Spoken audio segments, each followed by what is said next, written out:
আসসালামু আলাইকুম। আরোগ্য হোমিও হল রাজশাহীতে আপনাদের সবাইকে স্বাগতম। আমি ডাক্তার মোহাম্মদ হাফিজান পান্না। আজ আমি আপনাদের সামনে র্যাক্স 19 হোমিওপ্যাথিক কমিশন ওষুধ নিয়ে আলোচনা করব। র্যাক্স 19 এটি একটি হোমিওপ্যাথিক পাকিস্তানি কমিশন ওষুধ। র্যাক্স 19 মূলত অতিরিক্ত মেদ কমানোর ক্ষেত্রে অত্যন্ত কার্যকরী একটি ওষুধ। আসলে মেদ কীভাবে জমে এটা একটু নিয়ে আলোচনা করি। সর্বপ্রথমে আপনার স্ক্রিনে দেখতে পাচ্ছেন যে একজন মহিলার শরীরে অতিরিক্ত মেদ। তো এটা নিয়ে আজকে আলোচনা করব যে মেদ অতিরিক্ত বাড়ার কারণটা কি।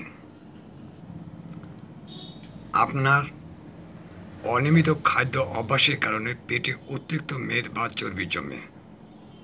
মুখ থেকে শুকনো পেট থাকে অতিরিক্ত বড়, যেটা দেখতে চোখে লাগে। ফলে আপনি নিশ্চয়ই মেদ ও ভুঁড়ি নিয়ে বিব্রত অবস্থায় আছেন। এটা থেকে পরিত্রাণ পেতে র্যাক্স 19 সেবন করলে অবশ্যই আপনার মেদ, যেটা অতিরিক্ত মেদ সেটা কমে যাবে। আচ্ছা, এছাড়াও অতিরিক্ত মেদ অর্থ থাইরয়েডিজমের কারণে অতিরিক্ত ওজন অথবা হজমের সমস্যা। অতিরিক্ত মাংস খাওয়ার ফলে অতিরিক্ত মেদ হয়, অর্থাৎ আপনি যত মাংস সেবন করবেন আপনার শরীরে তত মেদ হবে। তৈলাক্ত খাবার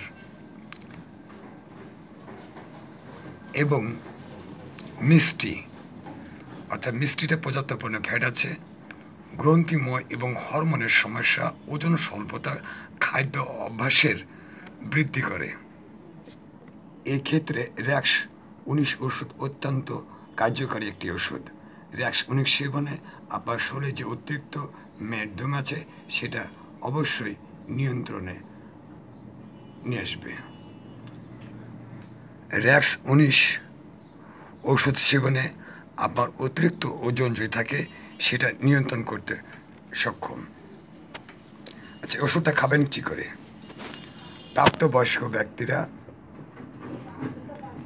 20 ফোঁটা, শিশুরা 10 ফোঁটা 1 ডোপ পরিমাণ মতো পানিতে মিশিয়ে পানিটা ভালোভাবে ঝাঁকিয়ে সকালে, দুপুরে, রাতে অথবা একজন রেজিস্টার্ড হোমিওপ্যাথি চিকিৎসকের পরামর্শে সেবন করুন।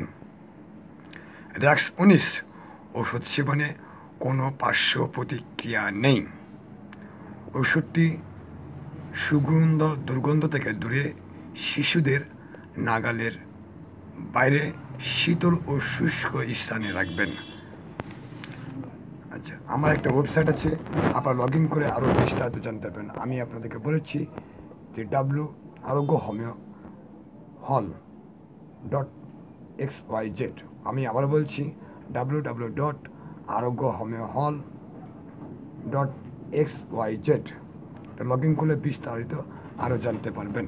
এখানে আর অনেক কিছু দেওয়া আছে, যেটা ওয়েবসাইটে লগ ইন করে আপনারা দেখতে পারবেন, কিংবা দেখতে পাচ্ছেন আপনারা যে স্বাস্থ্য, পুরুষাস্ত্রের জন্য মন্দা, পটেন্সিটো, বাইকমিক, প্যাটেন্ট, মাদার টিংচার, এরকম বহু কিছু দেওয়া আছে। এ সম্পর্কে আপনারা বিস্তারিত আরও জানতে পারবেন। আর একটা কথা বলি আপনাদেরকে, বিশেষ করে যারা বন্ধ্যা রোগী, বাচ্চা হচ্ছে না, বিভিন্ন জায়গায় ঘুরেছেন, ওষুধ খেয়েছেন, কোনো সুফল পাচ্ছে না, এক্ষেত্রে আমি বলবো আপনার এখানে চিকিৎসা নিলে আল্লাহ যে সহায়তাকে অবশ্যই আপনার কোলকে আলোকিত করতে সম্ভব। আমি আজকে আলোচনা শেষ করছি। আগামীতে অন্য কোনো ওষুধে আলোচনা হবে। সবাই ভালো থাকবেন। আর বিশেষ করে যারা আমার এই চ্যানেলটি কে কোন জায়গা থেকে দেখছেন একটু লাইক কমেন্ট করে জানিয়ে দেবেন। এবং আমার চ্যানেলটি যারা সাবস্ক্রাইব করেননি তাদেরকে সাবস্ক্রাইব করার জন্য অনুরোধ করছি। সবাই ভালো থাকবেন। আসসালামু আলাইকুম।